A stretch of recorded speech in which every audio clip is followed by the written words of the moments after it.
With over 250 NHL games under his belt after a successful NCAA career with Miami University in Ohio, he scored his first hat trick in the NHL, which happened to be a natural hat trick during a 3-1 win over the Colorado Avalanche on December 16th. He is the record holder for most hits in an NHL season. He is Kiefer Sherwood, and he joins us here on the Canucks Insider podcast. I've always had this question about, I brought up Miami University. Why is it called Miami University in Ohio? I've never learned the answer to this. I need to ask you. I don't know if you know. I believe it's the Miami tribe. Okay. I think it goes back to the Native Americans that were probably around there when they were founded. That's good. I'm glad you know the answer. Yeah, well, I think, yeah, not 100%. Wanted to congratulate you as well. You got engaged this past summer, Turks and Caicos there. So how's the wedding planning going? Are you even a part of the wedding planning? How's that been going for you? Thank you. It's been pretty busy and chaotic. Luckily, Ariel, my fiance, takes care of most of the planning and the work, and kind of lets me just play, but it's been coming along. There's still a lot of details that little things that we got to figure out, but overall I think it's been going pretty well. That's awesome. Do you have anything that needs to be in there for you? I had my wedding last year, and the one thing was I wanted a loaded baked potato bar. That was the one thing I wanted. Do you have any requests, or are you kind of just going with the flow here with everything? Sure. I'm pretty much going with the flow. Yeah. We're still, like I said, ironing out a few details, but I'm going to be happy with, just if everyone has a good time. I think that's the most important thing. Obviously celebrating the big day, but whoever is able to make it will have a blast. Yeah, most definitely. My favorite thing that I was doing during the research here for this interview was looking at pictures of Luca, your 5-year-old black German Shepherd, which I'm sure will be flashing over the video here. Talk to me about your love of dogs and love of Luca, because just looking at the Instagram page, I've seen a lot of pretty fun interactions when he gets to see them. She runs his page. I'm actually, it's funny, I'm actually allergic to dogs, but when we started dating, that was non-negotiable, and now I wouldn't have it any other way. He's kind of, I call him my son. Yeah. He's a mini person. He's got such a awesome personality, and he's pretty special. How do you battle the allergy here? We went through the logistics at the beginning, but at the end of the day, I was just I got to tough it out and just get immunity eventually over time. The king of the stuffed animals as well. I heard about Luca. Is this true? Yeah, he's too spoiled. We definitely give him a lot of stuffed animals, and that's I think his favorite I guess toys or treats. He hounds them, and he's so possessive over them, but he's amazing. Yeah. How's he? Have you had one that's lasted more than a couple months, or does he just rip these things apart? Especially these. Well, we try to get the ones that are a little bit more durable, but somehow he keeps getting a fresh collection of new ones. So I guess he doesn't even have time to go through them all, because he just gets new ones. Yeah, they just love finding that fluff. That's got to be the thing that gets them going. Yeah. I also saw that you guys fostered a couple puppies a couple months ago. How did that come about, and what was that like, just kind of adding a couple puppies to the mix? Yeah, that was again her adventure that she started on. I was trying to be supportive, but I think it's something that she was doing more when we were on the road. Those puppies are definitely not the biggest fans of keeping our sleep schedule right. So we just try to help out. She has she spends a lot of time and she loves dogs and stuff. So she got, I guess, connected with that organization, and we just try to figure out some logistics about it. But we try to help a couple foster puppies that were in need of help just for a few days. And then it kind of blew up, but it was just for a few days, and it's kind of funny how everyone looked at that and thought that we were major fosters, which we're not. But she just tried to help out a little bit, and obviously that's a side of society that we don't really pay much attention to, fostering puppies and all the dogs that are in need of help, not just dogs but animals, and we just try to help out, and it's hard not to get attached to them though. Yeah, right. Yeah. So it's your first full year here in the city of Vancouver. And I remember talking to you at the start of the year, you were excited about some of the hikes. But now that you've had kind of a hockey season to spend here in Vancouver, what are some of the highlights of just being a Vancouverite for the last little bit?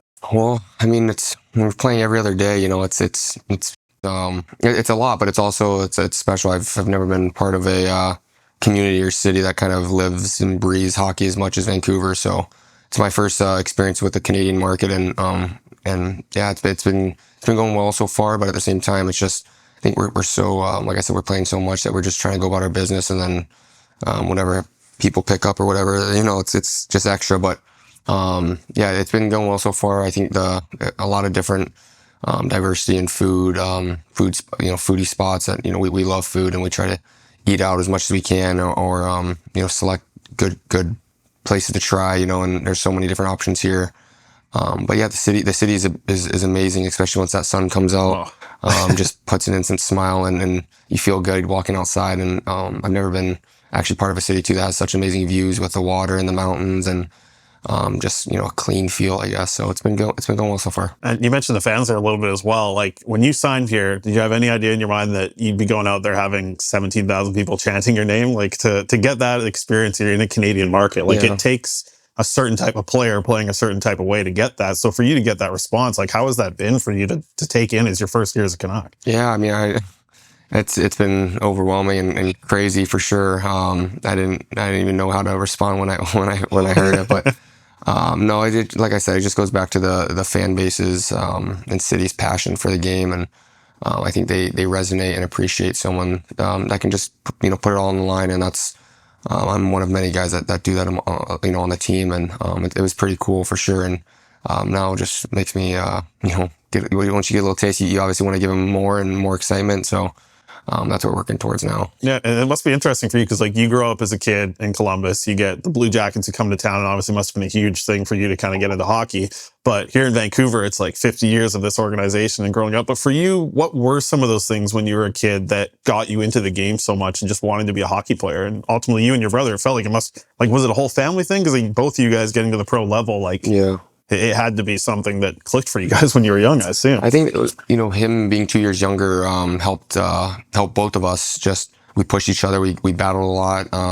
We had a little rink in our basement that we would just try to help each other and do a lot of one-on-one battles with, whether it's just helping each other shoot pucks or battling and working our skills. But I just remember watching a lot of hockey, watching game recaps and YouTube videos before school, during school, and just being one of just in love with the game. And I think that love is kind of transcended. And I just try to, like I say, have that passion and play with that and kind of use it as fuel. And I think I remember watching. You go back to this team's history. I remember watching pretty distinctly the series with Vancouver and Boston here, and you saw how hostile the Stanley Cup was, with just how amazing that the energy was of the playoffs. And obviously I got a taste of that last year and being on the other side, and just want to find a way to get back there and give the fans a little bit with what they pay for. So it's a pretty special place to play. And but yeah, just going back, it's a lot of, I guess, just love for the game and trying to help each other as much as we can. And it's funny, I just I had sent a little clip to my brother the other night. Like he was, everyone, now I have the hits record or whatever, but he was actually a pretty big hitter himself. And I was usually more on the skill side, growing up. So I kind of take a page out of his book on how to throw the body around sometimes. So like I said, we still keep in touch pretty, almost daily, and kind of help each other and reflect and try to push each other to grow in different areas. I was going to ask about that because him being 2 years younger than you, I've seen him drop the gloves a couple times. Yeah. And I was like, man, you must have toughened him up when you were kids back then. It got pretty violent at times. We're very, very competitive, and I think that brought the best out of us. But yeah, he was a monster when he was playing, and he was just a little bit bigger than me, and so he could throw his weight around a little bit more. So. But yeah, it's good. We still joke about today. Yeah. Was hockey just the right fit for you guys, or were there any other sports that you guys enjoyed as kids kind of playing? I tried a year here, a year of random sports, but they were always about hockey. I know that the whole debate of whether you want to be specialized in one sport or play different sports, but for us, I didn't really want to spend any other time playing other sports. It was just focused on hockey, year round. And I think at the end of the day, whatever you want, whatever makes you excited most is probably what's best. So I get both sides of the conversation, but for us, we just mainly stuck to hockey. To take it back to when you guys were kids again, I wanted to ask, was there one cartoon that sticks out to you? If I had to tell you, what was your favorite cartoon as a kid? Do you have anything that sticks out? Cartoon? Gosh, definitely played watched a lot of SpongeBob, I guess, growing up. Yeah, that's the one. I don't know. It was a long time ago, No, SpongeBob's a good one. That's what were you thinking? I was thinking, I remember coming home from school and it was Weekenders, Recess, and it was like a run of the same shows every single time. Like those were the kind of ones that hit for me. The Family Channel, that was the big deal. The at the Family time. Channel. But I mean, SpongeBob you can't go wrong with. Pokemon shows, I was always into all those. Pokemon, when I was really young. Yeah, some solid ones. So digging through your walk-in photos, I noticed turtlenecks. I found a scarf or two. Couldn't find a tie. Is there something you have against ties, or like just the walk-ins aren't it for the ties? What's the story there? Before the games? Yeah. I guess every team has a different dress code, and when they give you the option, I think that I kind of like just the more dress casual kind of look. I don't know. I think we grew up always wearing ties, so when they gave us our flexibility, I feel like I just kind of ran with that, and I think let the suit do the talking, not really the tie, I guess. So. Is like fashion something you've kind of taken to, especially becoming a pro? I feel like a lot of guys like kind of dive into it when they become a pro and get that flexibility. Like, is fashion something you kind of like enjoy and have a little fun with? My parents were both in the fashion industry, so I was never really a big fan growing up. And then I think as I got older, I started to appreciate it more and started to invest a little bit more time. And now I think everyone's got a little different brand or image or fashion that they like to rock. So I think that's the beauty of it. And just kind of rocking and rolling, I guess, from there. So some fans, they love to hear about the seating on the plane. So can you walk me through your seatmate? Have you had the same one all year? Are you sitting next to the same guy? Are you moving around? Like, what's it like on the plane? This year I got promoted to the card table. So now I sit with Dakota, Suter, and Marcus. And then sometimes we'll have Lanky or some other guys join in if a guy's not feeling the cards. But that's usually the flight arrangement for the. So Marcus comes in and gets right on that table. He must be a player, though. I don't know. I think right now this year it seems to be Suter's table. Suits has been cleaning us pretty good, but we're still determined to get us back. So we talked about the fans a little bit. I wanted to ask. I've never actually had a chance to ask a player this question. How loud is it? Can you hear the fans when they're screaming shoot? Like, can you guys hear it on the ice? Or is it just like you guys are so locked in at the time? Because we hear it a lot from the fans, especially on the power play. Just shoot. You guys hear it or no? No, I think it's more just the energy or the buzz when they get loud. It's hard to decipher, especially when you're focusing in the zone, what they're saying. But you definitely hear them roar and stuff, and that's what you kind of feed off of. Yeah, because I find it interesting. Like I can hear you guys talking, or we'll see like the mic'd up clips, and you guys are talking to each other on the ice and hear each other, but I can't imagine like what it's like getting the whole. It's just like a buzz, because you guys can hear each other talking on the ice. Yeah, I mean a little background noise, I guess, but it can get pretty loud at times. So you've set the single season record for hits in a year. What's clicked for you this season? I remember talking to you at the start of the year, and the hunter mentality was something that you brought up. Has it just come to fruition to the highest extent at this point for you this year, and now you're just finding it, or what is something that's clicked this year for you to just be able to land the hits like the way you want? The way you talked about the hunter mentality seems like this is not necessarily a goal for you, but it's something you've absolutely accomplished. Yeah, I think there's probably a lot of things that go into it. I think more so it's just the identity, and I keep going back to it, but it's just the identity I want to play with. I want to, be the first one in on the forecheck and bring that hard to play against mentality and identity for our team.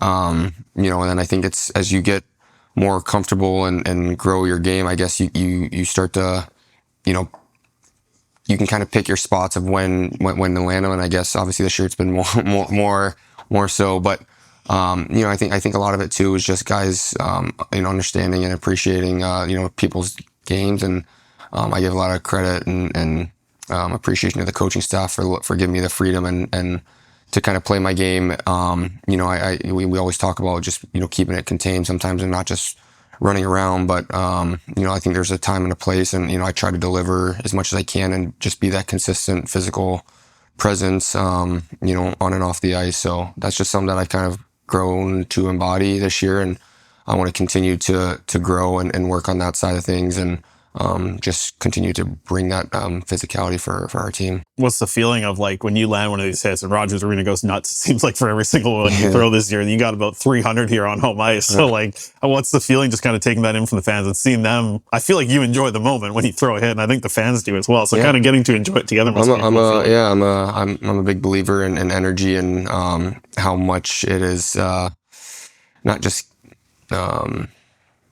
Let me say that. I would say I'm a big believer in energy and how it can connect people, and also just how you can feel it. And when I throw it, I can hear sometimes might not process it, but you can kind of feel the energy from the crowd, and that kind of creates more buzz. And I think our home crowd is a serious advantage for us, especially when they can get into it. And that's just one component that I think that we can try to use to our advantage. So I feed off of them, they feed off of me, whatever. But it kind of goes both ways. And I just think that energy is infectious, and I want to continue to bring it. We've heard a lot of like hockey moms are always kind of shying away when their kids start fighting. What's your mom think of all the hits? Like, is she on board for this? Is she all about it, or is she not like the hits as much? She's supportive. She's supportive. She just wants to see us do well, and so she's invested like every other hockey mom, and it's good. We can kind of talk after games and stuff, but I guess for the most part she just wants me to be safe, but that's the beauty of it. We often see you show a lot of emotion as well. I've seen it in practice, seen it in games. I'm curious how you've kind of been able to channel that for a positive, because emotion can be a positive thing, can be a negative thing, but it feels like you are somebody who feeds off of it a little bit. So how have you kind of figured out how to unlock another level of your game just through your emotions, I guess?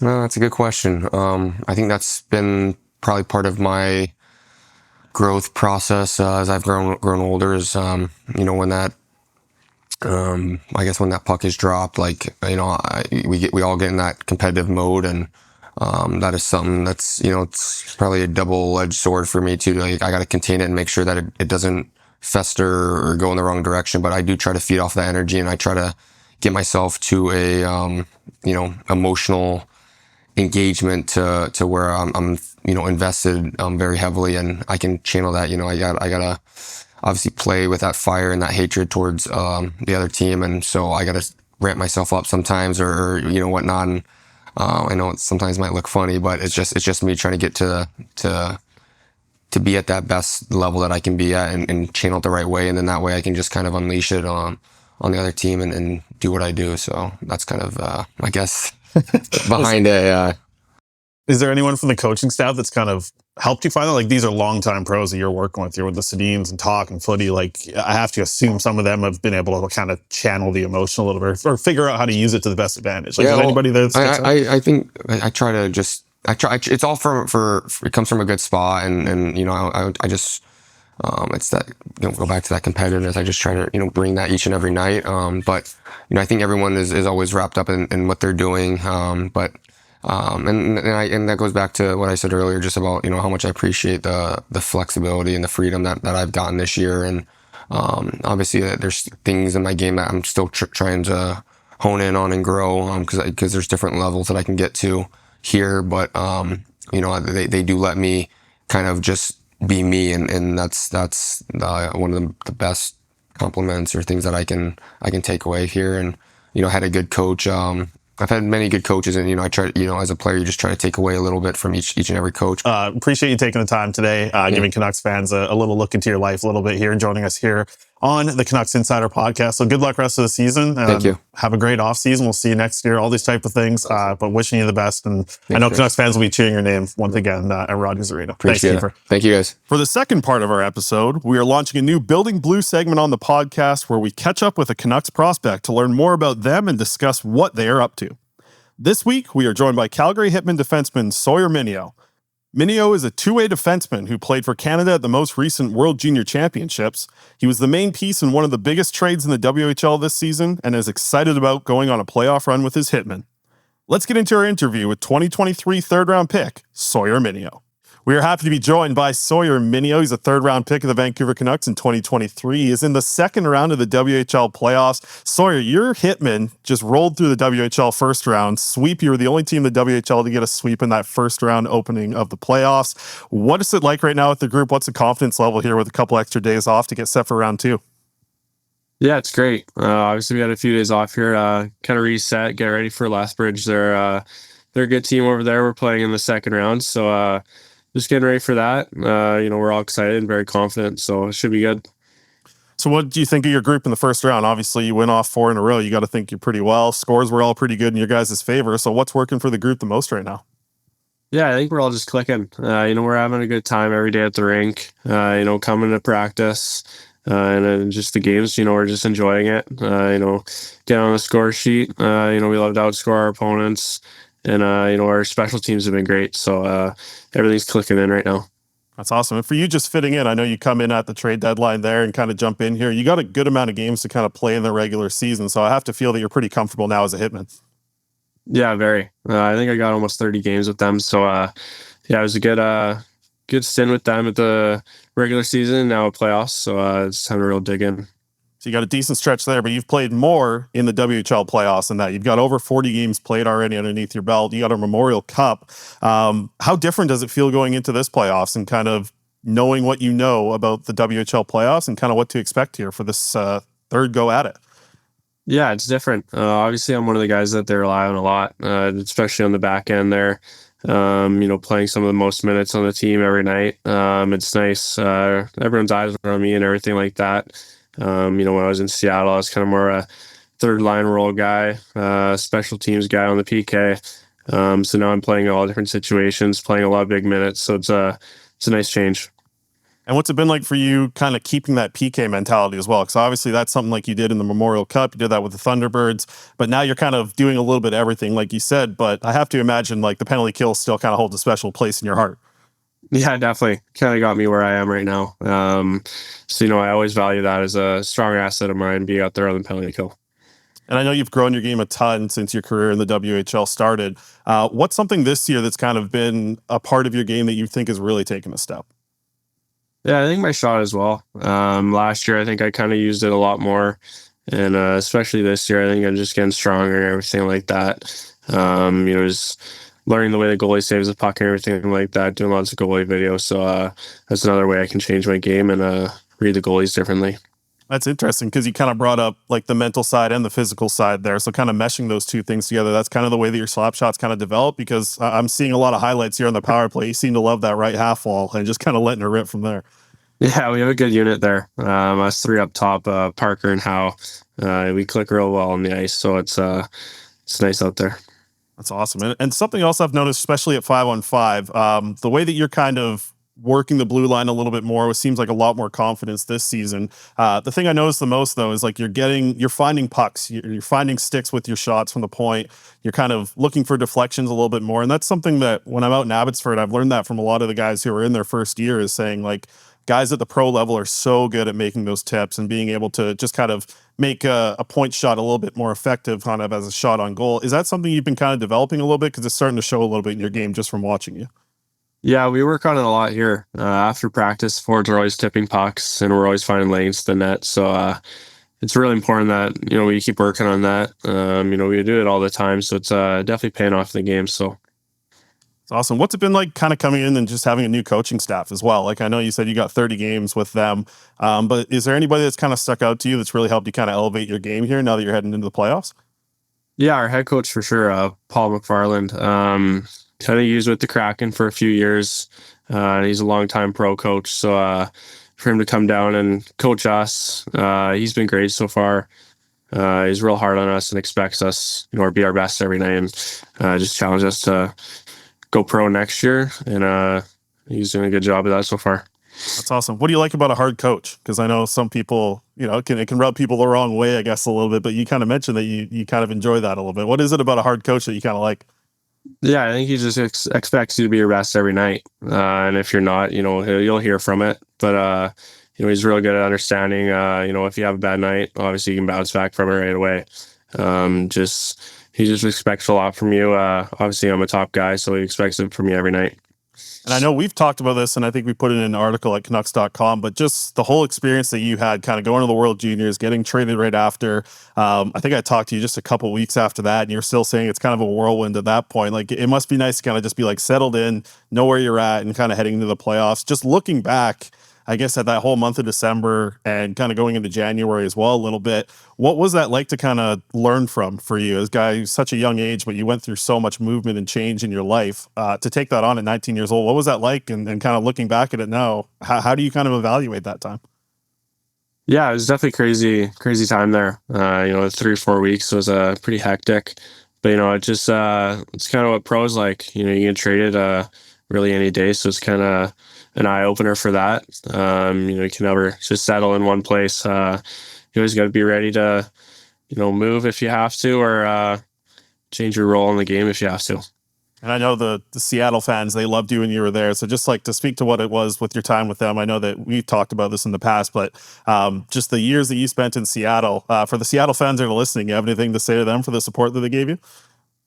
Yeah, it's awesome. I still get texts from fans and things like that who I have their numbers with. They're telling me how they missed me and stuff like that. And obviously, they just lost out in the first round, which sucks to see. All my buddies on that team were devastated about that loss, but they're some of the best fans of the league. They support you if you're, winning the championship like we did, or last season when we were at the bottom of the league. They're just the best fans out there. And just for this Hitman team now moving forward, what are some of the strengths of you guys? Because I know a lot of Canucks fans, they can get free access to watch these WHL playoffs now. So you're going to have a lot of Canucks fans tuning in to watch you. But this Hitman team, can you kind of just give us a breakdown on what we can expect here when we're watching you guys play? Yeah, we just have a great forecheck. Our breakouts are elite as well. We get up and down the ice real fast. We have a lot of high-end skill. And just the depth in our team is great. That's what makes us a good playoff team. We can roll 4 lines all night and compete with other teams. And what's it been like working with Mike Komisarek? I know he's a guy that you chat with throughout the season here, Canucks development coach. Just getting a chance to chat with him throughout the year. I know you had a lot of ups and downs and a lot of change. Was it kind of nice having a pro guy to kind of rely on throughout the year? Yeah, it definitely is. I saw him last week there in Saskatoon. He came and watched a game of mine. So it's nice seeing him down there. We keep in touch once in a while. He always gives me things I can work on, or just little details in my game. So it's real helpful having a guy like Como. That's nice. What's it like when you see him in person? Like, I have to imagine there's a lot of phone calls, so getting a chance to actually see him in person must kind of be, I assume, just nice for you to kind of get a chance to see the guy. Yeah, it's nice. We just catch up a little bit after the game. So he's off to other places, a lot of prospects to watch. So, but it's always nice to see him in person. And you said that you live with Tanner Howe there. Have you gotten tired of him as a roommate yet, or is he a pretty good host, or how's that been going for you guys? No, it's going good so far. Awesome. I'm not getting sick of him, so I don't think we both want to leave when the season's done. We want to hang out still. So kind of just moving forward now, I know that something you've talked about a lot is wanting to go pro next year. Where do you think you're at with that in kind of terms of your development? Like, what's the kind of next step for you? I know that when we spoke last, you talked about this playoffs being a time for you to really showcase that you're ready for that next step. And I know you got to get into an AHL game last year. How much did you take away from that on just understanding pro level and kind of knowing what you had to be when you spent some time in Abbotsford? Yeah, you take away a lot. Obviously, I spent almost 2 months there in Abbotsford, so it's a great eye opener just to see how they handle their bodies and themselves on on the road trips and things like that. So it'll be important to have a good summer this year and get ready for that. Awesome. And I know you got a couple Canucks fans in the family. So for when for people who don't know, when you got drafted, there was one family member, I think, of yours that really celebrated a lot more than everyone when it turned out it was the Vancouver Canucks. Yeah, my grandma for sure. Yeah. So what was it like kind of the first discussion with her now that we're kind of doing this on podcast? You and I have had this conversation before, but for the fans who don't know, like when your grandma heard that it was the Vancouver Canucks, what do you look back at that? Yeah, it was crazy. I think she was crying all day, but she was so happy for me. She was there with me in Nashville, which was real special. It's a long flight for her. For her to be there with me, to see that, is really cool. So we always hear from people who come to Vancouver, they talk about the sushi. What's the food in Calgary that you've kind of taken to? Is there something that sticks out about Calgary? I don't know the cuisine over there, so you got to fill me in here. Like, you got a spot there yet? No, not really. We kind of go somewhere different every day if we eat out, but eating lots of steaks here. The keg is really nice, so I've been there a few times. Most definitely. So looking forward into the rest of these playoffs, when you look back at round one, is there anything you guys are trying to change here moving into the second round and further on than that? No, not really. I think just stick to our game. Obviously, we do different pre-scouts for different teams and things like that, so we're still doing that, and that's going well. We have some guys on Lethbridge to lock down and figure out the way they play, and it should be good. From your experience, how different is it when you go round by round in the WHL playoffs? Because I have to imagine it just cranks up a ton as you kind of especially get towards the finals, which you've been there and done that. How different is round one to round two for you guys? Yeah, it's a lot different. Just how more intense it is. There's only 4 teams left from this side. So instead of 8, there's 4. Just the level of intensity gets higher and higher every game. That's Awesome. Well, Sawyer, we appreciate you taking a bunch of time today for us here and kind of adding on to our first Building Blue segment here on the Canucks Insider podcast. I know Canucks fans are going to be able to tune in. Like I said, you can watch the WHL playoffs for free, so that's going to be a nice little treat for everyone to keep an eye on you. And we're excited to see this Hitman team go on a little bit of a run here. Yeah, me too. Awesome. Well, thanks for taking some time. You betcha. Thanks a ton, Sawyer, and we'll chat again probably at Dev Camp, I guess. Right. Yeah, thanks. Have a good one.